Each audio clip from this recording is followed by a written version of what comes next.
کہ گورنمنٹ نے ایک فیس مقرر کر دی ہے، اسے صدر پاکستان، وزیر اعظم Pakistan, chief of army staff اور چیف جسٹس آف پاکستان جو سپریم کورٹ کے ہیں وہ بھی چینج نہیں کر سکتے ایک ٹیکس ایئر میں، جو گورنمنٹ نے واجبات ایف بی آر کے اور دوسرے لگا دیے ہیں۔ تو آپ سوال کر سکتے ہیں اس مڈل مین سے، وکیل سے، وثیقہ نویس سے، کہ آپ یہ کس طرح اس کو کر سکتے ہیں؟ 5 لاکھ روپیہ جس کا پہلے دن جمع ہونا، آپ 4 لاکھ میں کس طرح جمع کر سکتے ہیں؟ اس میں قصور اب آپ کا بھی آتا ہے کہ آپ سستی رجسٹری کرواتے ہیں۔ اچھا، جب آپ سستی کرواتے ہیں تو اس نے 3,000 جمع کرایا، 3,000 کریں تو 2,97,000 اس نے ایک ٹیکس میں بچا لیا، 2,97,000 ایک میں بچا لیا۔ 30,000 کراتا ہے، 2,70,000 ایک میں بچا لیا، 2,70,000 ایک میں بچا لیا۔ اس نے 10، 20، 30، 40,000 سب رجسٹرار کو یا رجسٹری مرر کو دیا، سب رجسٹرار کا تھم لگا، آپ کی فرد نکلا، یا آپ بہت خوش ہیں۔ لیکن یہ خوش نہ ہوں، یہ جو ہے سنگل کلک پہ اس کا آڈٹ ہے کمپیوٹرائز رجسٹریوں کا۔ آپ کا کھاتہ بلاک ہو جائے گا، آپ کی جائیداد نیلامی میں جا سکتی ہے، آپ کے اوپر پرچہ ہو سکتا ہے چیٹنگ کا۔ اس طرح ہرگز نہ کریں۔ یہ سمجھیں جس طرح میں نے آپ کو بتایا ہے کہ 1 کروڑ کی مالیت پہ 5%، 5 لاکھ پلس دوسرے ڈیوز ڈال کے 5.5 لاکھ خرچہ آنا ہے۔ کوشش کریں، کل کی ویڈیو میں بتا چکا ہوں کہ ایف بی آر کے جو واچرز ہیں وہ خود جمع کروائیں، ایف بی آر کے جو واچرز ہیں وہ بینک میں خود جمع کروائیں۔ ادروائز پھر 6 مہینے جب ہم نے فائل ریٹرن دینی ہوتی ہے تو ہر وکیل کے چیمبر میں، ہر وثیقہ نویس کے چیمبر میں یہی لڑائی ہوتی ہے، میں نے 3 لاکھ دیا تھا، میرا 3,000 جمع ہوا ہے، یا میرا جمع ہی کچھ نہیں ہوا۔ اچھا، وہ اگر آپ نے رسید اس سے مانگنی ہے، اس نے کیا کرنا ہے کہ 3,000 کی رسید پہ اس نے اس کو رب کر کے اس کو 3 لاکھ روپیہ کر دینا ہے۔ وہ میرے چینل پہ ایک ویڈیو پڑی ہوئی ہے کہ آپ نے ایف بی آر کی سائٹ پہ جا کے اس کا سی پی آر ڈال کے آپ نے کیسے چیک کرنا ہے کہ میرا 3,000، 30,000 جمع ہوا ہے یا میرا 3 لاکھ روپیہ جمع ہوا ہے، وہ آپ جا کے دیکھ سکتے ہیں۔ تو اس طرح کی جو رجسٹری ہوگی وہ بالکل بوگس رجسٹری تصور کی جائے گی۔ آپ کا انتقال بھی اس کا ختم کیا جا سکتا ہے، آپ کا کھاتہ بھی بلاک کیا جا سکتا ہے، آپ کو فائن بھی کیا جا سکتا ہے، اور آپ کے پہ کیس بھی رجسٹرڈ ہو سکتا ہے اس کا۔ تو یہ احتیاط کریں رجسٹری کرواتے ہوئے۔ اب اگر کوئی کروائی ہوئی ہے پہلے تو کسی اور بااعتماد وکیل کے پاس، فیصلہ آباد میں اگر آپ نے چیک کروانا ہے تو آپ میرے پاس بھی آ سکتے ہیں، میں آپ کو سارا کا سارا آن لائن وہ چیک کر کے دے سکتا ہوں۔ طریقہ کار میں نے اپنے چینل پہ بھی پورے کا پورا کئی ویڈیوز میں چڑھایا ہوا ہے کہ آپ کیسے اسٹیمپ پیپر چیک کر سکتے ہیں اور ایف بی آر کے ٹیکسز چیک کر سکتے ہیں۔ تو یہ جو 5 لاکھ والی رجسٹری 2 لاکھ 2.5 لاکھ میں ہو رہی ہے، آپ نے جس رجسٹری کی مالیت 1 کروڑ ہے، 5 کروڑ روپے کی وہ جگہ خریدی ہوگی، اور تھوڑے سے لالچ آپ نے اگر لالچ کیا ہے یا جس سے آپ رجسٹری کروا رہے ہیں اس نے اگر آپ کے ساتھ چیٹنگ کیا تو آپ کی 5 کروڑ روپے کی جائیداد داؤ پر لگ جائے گی۔ اچھا، ایک اور جو ویڈیو نیکسٹ میں آپ کو بتاؤں گا کہ فلور چینج کر رہے ہیں آج کل۔ آپ نے کبھی سنا ہے ایگریکلچر لینڈ کا فرسٹ فلور لگ جائے؟ یا آپ ایک مکان لے رہے ہیں تو مکان آپ نے پورے کا پورا خریدا ہے، رجسٹری آپ کو 4تھ فلور کی کروا دی ہے، اس کی وجوہات کیا ہیں، اس میں کتنے پیسے بچتے ہیں، اور آپ زمین کے مالک ہی نہیں ہوتے، آپ ہوا میں مالک ہوتے ہیں۔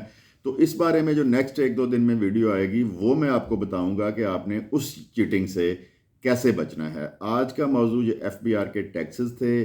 یہ 90% ہر اسٹیشن پہ، بڑے اسٹیشن پہ، ملتان، فیصل آباد، لاہور، اس طرح کے اسٹیشنز پر ملی بگس سے یہ ٹیکسز کھائے جا رہے ہیں۔ آپ احتیاط کریں، کروڑوں کی لی ہوئی جائیداد داؤ پہ لگ جاتی ہے اس طرح، اور قطعاً آپ نے اس طرح کا کوئی کام نہیں کرنا کہ آپ نے کیلکولیشن جیسے میں نے آپ کو بتائی ہے جو آپ کے ذہن میں ہونی چاہیے۔ 10 لاکھ کی رجسٹری لکھی گئی ہے آپ کی، تو آپ کا 50,000 روپیہ پہلے دن 50,000 نہیں، آپ کا 50,000، 3% آپ کا ٹیکس اور 1% اسٹامپ اور 1% کمیٹی فیس، آپ کا 50,000 روپیہ جمع ہونا ہے۔ جو 20,000 میں کروا رہا ہے وہ جعلی کروا رہا ہے۔ 20 لاکھ کی رجسٹری ہے تو اس کو 5 سے ملٹیپلائی کر لینا ہے، 50 لاکھ کی رجسٹری ہے 5 سے ملٹیپلائی کر لینا ہے، رف آئیڈیا آپ کو اس کا ہو جائے گا۔ تو براہ مہربانی اس ویڈیو کو شیئر بھی کریں لوگوں کے ساتھ تاکہ کوئی بھی بندہ، کچھ لوگوں کے علم میں یہ چیٹنگ ہوتی ہے، کچھ بندے بیچارے جن کو پتہ ہی نہیں ہوتا، جنہوں نے زندگی میں ایک دفعہ پلاٹ یا مکان لینا ہوتا ہے، تو ان کے ساتھ بھی چیٹنگ کر دی جاتی ہے اور ان کی جائیداد داؤ پر لگا دی جاتی ہے۔ براہ کرم اس کو، ویڈیو کو شیئر بھی کریں، چینل کو سبسکرائب بھی کریں، تاکہ دوسرے لوگوں کا بھی اس طرح بھلا ہو جائے۔ اور احتیاط کریں، اگر کسی نے پرانی رجسٹری چیک کرنی ہے تو وہ کومنٹس سیکشن میں اپنا نمبر مجھے بھیجے، اپنی رجسٹری بھیجے، میں اس کو واٹس ایپ نمبر دوں گا، تو اس کی فیصل آباد کی حد تک جو ہے وہ میں چیک کروا کے دے سکتا ہوں۔ تو ویڈیو دیکھنے کے لیے آپ کا بہت بہت شکریہ۔ خدا حافظ۔